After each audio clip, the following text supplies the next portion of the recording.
warahmatullahi wabarakatuh. Halo semuanya, perkenalkan, nama saya Irna Vidya Imamah.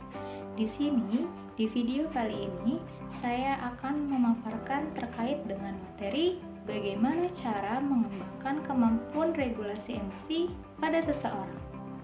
Nah, sebelum saya akan menjelaskan lebih jauh terkait dengan materi bagaimana cara mengembangkan kemampuan regulasi emosi pada seseorang, di sini saya akan menjelaskan terlebih dahulu mengenai materi emosi. Setiap orang itu pasti memiliki komitmen dan juga tugas dalam mengoptimalkan potensi dirinya dan juga memelihara interaksi sosial yang baik dengan individu lain.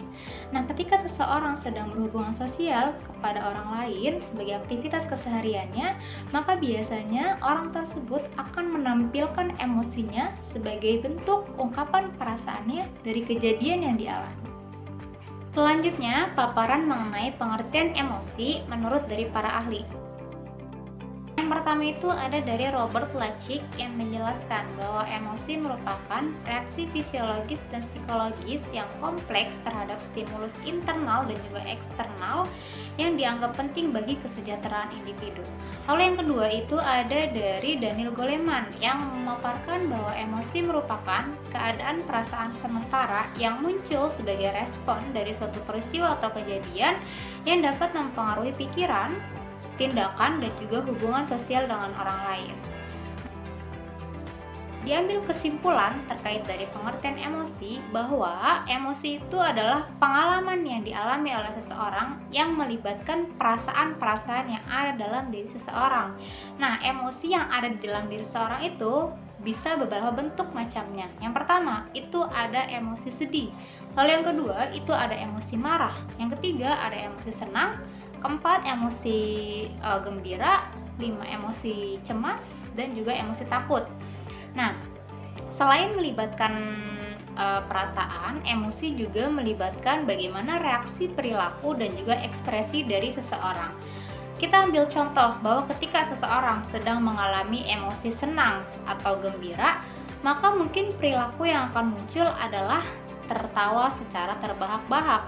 Lalu mungkin contoh lainnya, ketika seseorang sedang merasakan emosi sedih, maka perilaku yang mungkin akan muncul adalah menangis terseduh-seduh.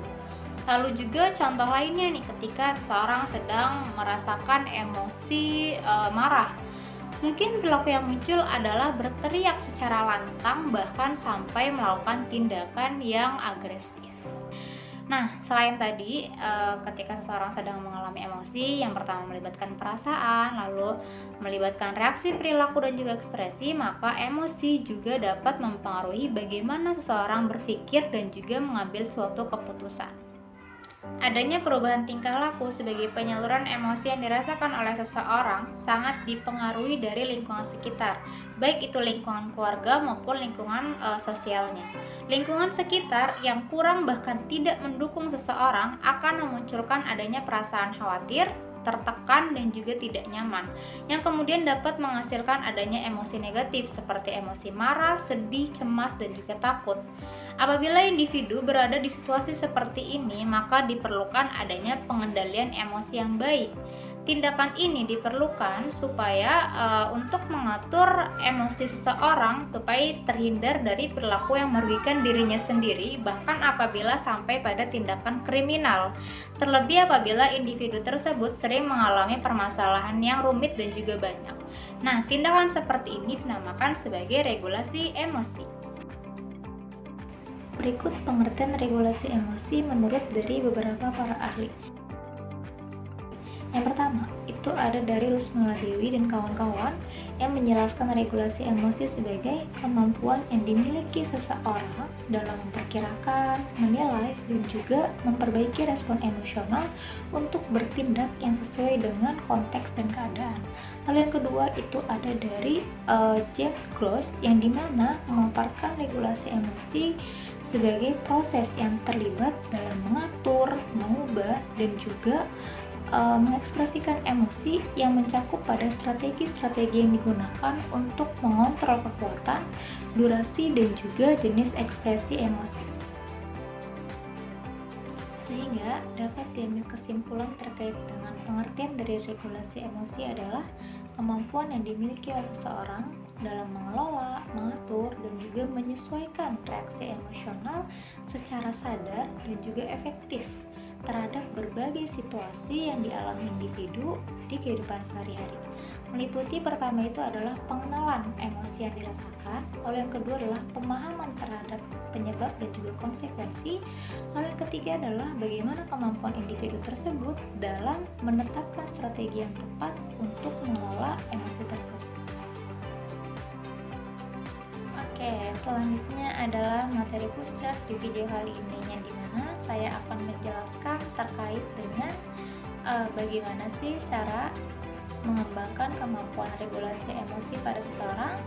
Nah, dalam hal ini terdiri dari 4 tahapan.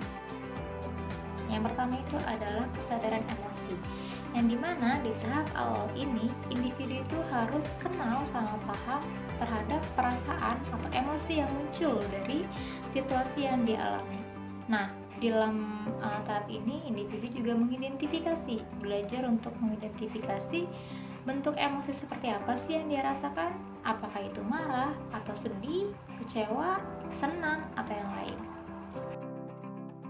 Nah, selanjutnya tahap kedua yaitu adalah penilaian emosi, yang dimana di tahap ini individu itu harus belajar untuk menilai situasi dan mengidentifikasi faktor-faktor pemicu atau faktor penyebab dari munculnya emosi yang dia rasakan. Biasanya di tahap ini, individu itu mulai memahami bahwa emosi yang dirasakan itu tidak selalu mencerminkan realitas situasinya.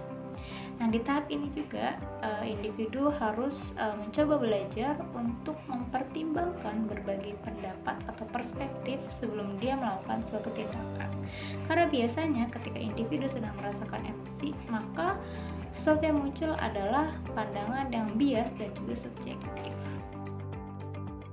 Selanjutnya, tahap yang ketiga yaitu tahap regulasi emosi, yang dimana setelah individu mampu untuk mengenali dan juga menilai emosi sendiri, maka mereka sudah bisa mengembangkan strategi dalam mengelola emosinya secara efektif.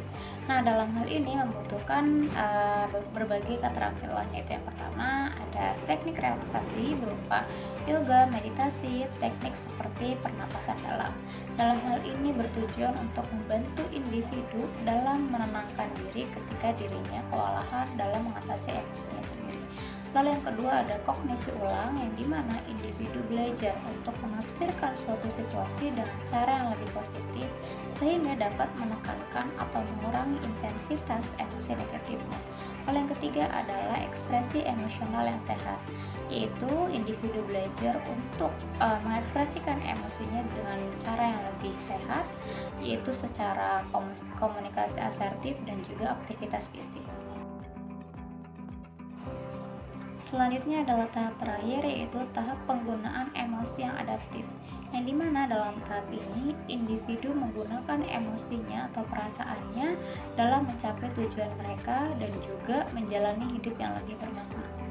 Nah, dalam tahap ini individu itu belajar untuk menggunakan emosinya sebagai sumber kreativitas, sumber motivasi, dan juga empati. Berikut adalah beberapa manfaat yang akan kita dapatkan apabila kita memiliki kemampuan regulasi emosi yang baik. Itu yang pertama adalah individu akan bisa untuk mengendalikan stresnya, lalu yang kedua adalah memperbaiki hubungan interpersonal dengan orang lain, dan yang terakhir adalah bisa membuat keputusan yang lebih baik. Baik semuanya, sekian dari video materi saya. Kurang dan salahnya datang dari saya.